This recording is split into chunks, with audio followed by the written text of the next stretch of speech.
नमस्कार, मैं डॉक्टर अमित पंडित आज कक्षा 11वीं हिंदी विशिष्ट में व्याकरण के अंतर्गत शब्द शक्ति के विषय में आपको बताने जा रहा हूँ। शब्द शक्ति की परिभाषा हम देखें तो शब्द शक्ति अर्थात शब्द की शक्ति किसी वाक्य के भाव को समझने के लिए प्रयुक्त अर्थ को शब्द शक्ति कहा जाता है। गिरा अर्थ विचिसम से स्पष्ट है, जिस प्रकार जल में लहर रहती है उसी प्रकार शब्द में ही अर्थ समाहित है। शब्द में अर्थ को स्पष्ट करने वाले कार्य व्यवहार शब्द शक्ति कहलाते हैं। शब्द 3 प्रकार के होते हैं, वाचक, लक्षक और व्यंजक। वाचक शब्द जिससे प्रचलित अर्थ निकलता हो, लक्षक जिससे मुख्यार्थ से भिन्न अर्थ लक्षित होता हो और व्यंजक जिसमें व्यंग्यार्थ ध्वनित होता हो। अब हम उदाहरण देखेंगे। वाचक के उदाहरण देखें तो राम, पुस्तक, घर ये प्रचलित अर्थ दर्शाते हैं। लक्षक के उदाहरण में सोहन गधा है, रमेश कॉलोनी का सचिन है। यहाँ गधे और सचिन के लक्षण दर्शित हो रहे हैं। व्यंजक सूर्यास्त हो गया, इसमें सूर्यास्त के भिन्न अर्थ हो सकते हैं, अर्थात यहाँ मुख्य अर्थ को छोड़कर अन्य अर्थ की व्यंजना होती है। अब हम शब्द शक्ति के प्रकार देखेंगे। अभिधा शब्द शक्ति, लक्षणा शब्द शक्ति और व्यंजना शब्द शक्ति। अभिधा शब्द शक्ति जिस शब्द शक्ति से प्रचलित अर्थ का बोध हो उसे अभिधा शब्द शक्ति कहते हैं।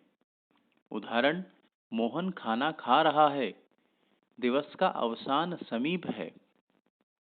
उक्त उदाहरण से वाक्य का प्रचलित अर्थ ही स्पष्ट हो रहा है।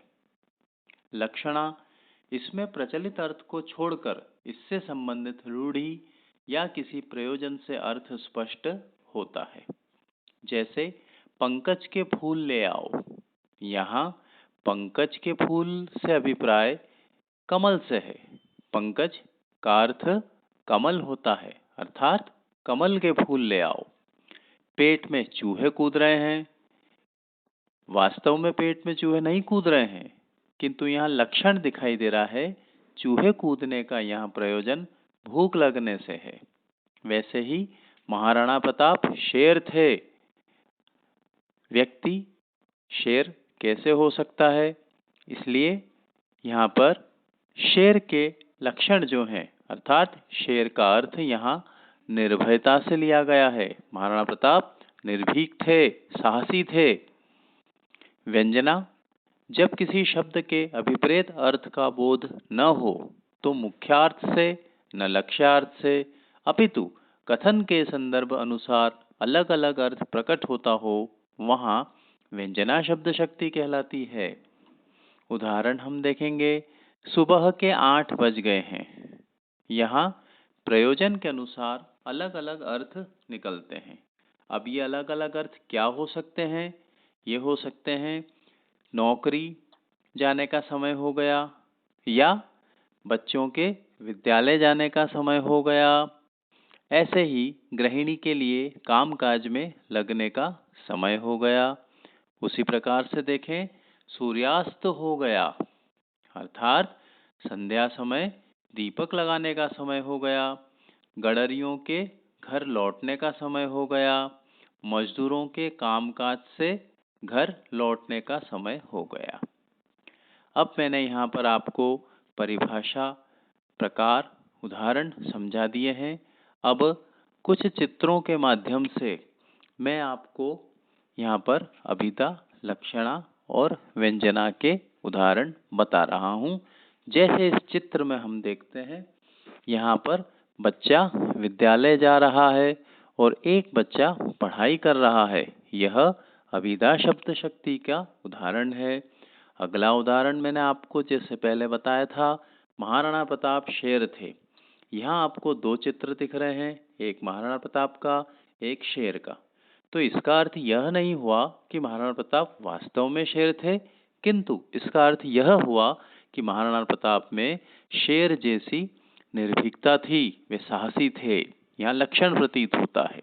वहीं हम व्यंजना शब्द शक्ति का उदाहरण देखें तो सूर्योदय हो गया। यहाँ प्रयोजन के आधार पर अलग अलग अर्थ निकलते हैं। आप चित्र में देखेंगे, पहला चित्र सूर्योदय होने का है, दूसरा चित्र बच्चों के विद्यालय जाने का है और तीसरे चित्र में मजदूर अपने काम पर जा रहे हैं। उसी प्रकार से सूर्यास्त हो गया अर्थात संध्या का समय हो गया। हम देखते हैं गाय ढोर लौट रहे हैं अपने घर को और अंतिम चित्र में गृहिणी जो है वो दीपक लगा रही है। इस प्रकार से बच्चों, आज हमने अभिधा, लक्षणा, व्यंजना इस प्रकार से तीनों शब्द शक्ति, उसकी परिभाषा, प्रकार, उदाहरण चित्रों के साथ हमने देखे हैं। आप इनको अपनी कॉपी में नोट करना और अभिधा, लक्षणा और व्यंजना के 10-10 उदाहरण आपको अपनी कॉपी में लिखना है। हम अगले वीडियो के साथ फिर मिलेंगे।